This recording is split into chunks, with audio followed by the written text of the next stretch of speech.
If you're an aspiring author or avid writer and in the beginning phases of learning how to develop your novel, then your YouTube algorithm, I'm sure, has skewed you towards the deep rabbit holes that is AuthorTube. AuthorTube blew up pre-pandemic through like 2020 or so. That's when the channels got the biggest, when they were the most active, and there is some advice that I think got tossed around between everybody that may not totally stand, but was very popular at the time. And there's one thing in particular that I wanted to deep dive, zone in on today. But hi, my name is Claire Holliday. I am a fantasy writer and aspiring author. Other than the Brandon Sanderson lecture series, I really haven't been consuming a lot of AuthorTube. One, because it's not as popular, but also I feel like I have just learned the most from working on my book in and of itself. But I think when you're starting out, having something like AuthorTube or certain writerly podcasts can be really good, especially if you're not going to school and you're just wanting to learn the foundations. I will say I did have a sponsorship with Readsy Learning, and they do like online how to write a novel school. So I guess if that's something you're interested in, you should click my link if you're like want to go sign up. And it was structured and really, really well done. But obviously not everybody has like a grand to throw at classes or wants to go back to school. And so something like AuthorTube, great resource for learning anything. But I do think it was a bit of an echo chamber, and I do think there was some advice that was put out there that became more or less as common law as show don't tell, that now I look back on and I'm like, that maybe was not the best advice. But let's get into it, because all rules are meant to be broken and expanded upon. The specific craft thing that I'm going to get into is not inherently bad in and of itself. And that is, every single AuthorTuber used to talk about how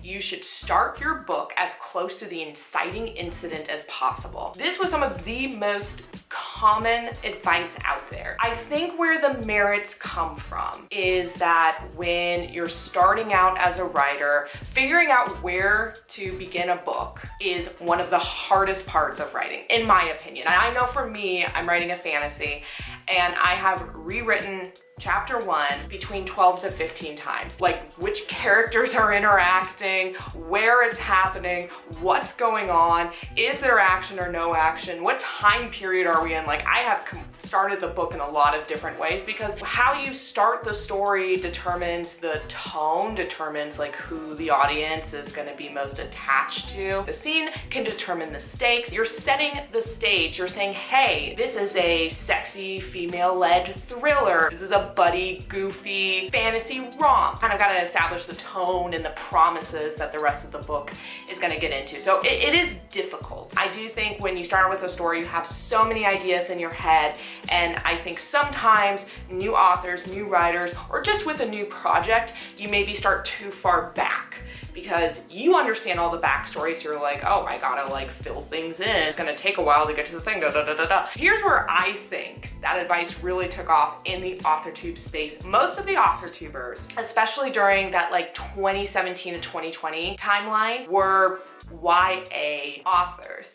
And young adult is a specific type of categorization aimed towards a younger audience, although obviously we all know that adults read YA. I think it became assumed that younger audience, maybe because of their shorter attention spans, need to have the inciting incident be closer to when they start, or they'll lose interest. What I find is a lot of YA books that I have tried to read in the last 5 years or so, I really struggle with, partially because I feel like they drop me in way too close to the inciting incident, and I don't know why I should care. Like there's something happening, but I don't know who the characters are. I don't understand the world we're in. I don't understand the stakes. It's just stimulus, but not necessarily anything for me to grab onto. And so it almost feels shallow, even though I think the point is that it's supposed to be exciting. So I know for me, I took that advice and started several of my first chapters very close to the inciting incident,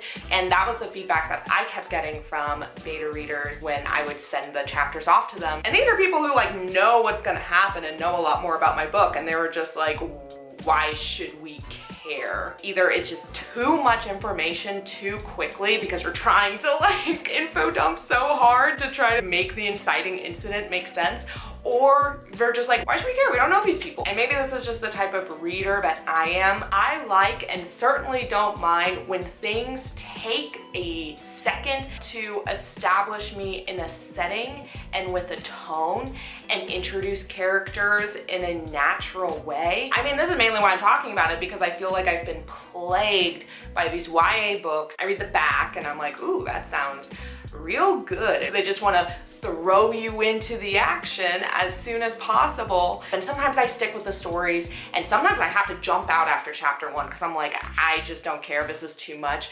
And if it's too much after chapter 1, then I do not trust the author. But I wish we were given a little bit more breathing room, even if it was just like a few chapters later, not even like 10 chapters later, but like 2 or 3 chapters later, I would care a little bit more about. That's what I'm trying to get at. You know who I think actually does this really well? I, in case you don't know, am a Sarah J. Maas fan. It's interesting because YouTubers love to make their video essays on how crazy A Court of Thorns and Roses is and Sarah J. Maas books and blah, blah, blah. Either we're not reading the same book, you don't understand the genre, or you haven't read that much YA because I think Sarah J. Maas does a fantastic job with hitting those sorts of expectations and tones, especially with this like kind of fairy tale folklore edge to a lot of her work. Spoilers for like the first 3 chapters of A Court of Thorns and Roses. Establishes so much of tone and setting and fare. Kind of also reminds me of Katniss in the Hunger Games, where it's like hungry, starving, worried about their family, hunting, but she actually takes her time before Tamlin, which is like the inciting incident that changes the entire course of the story in Farrah's life.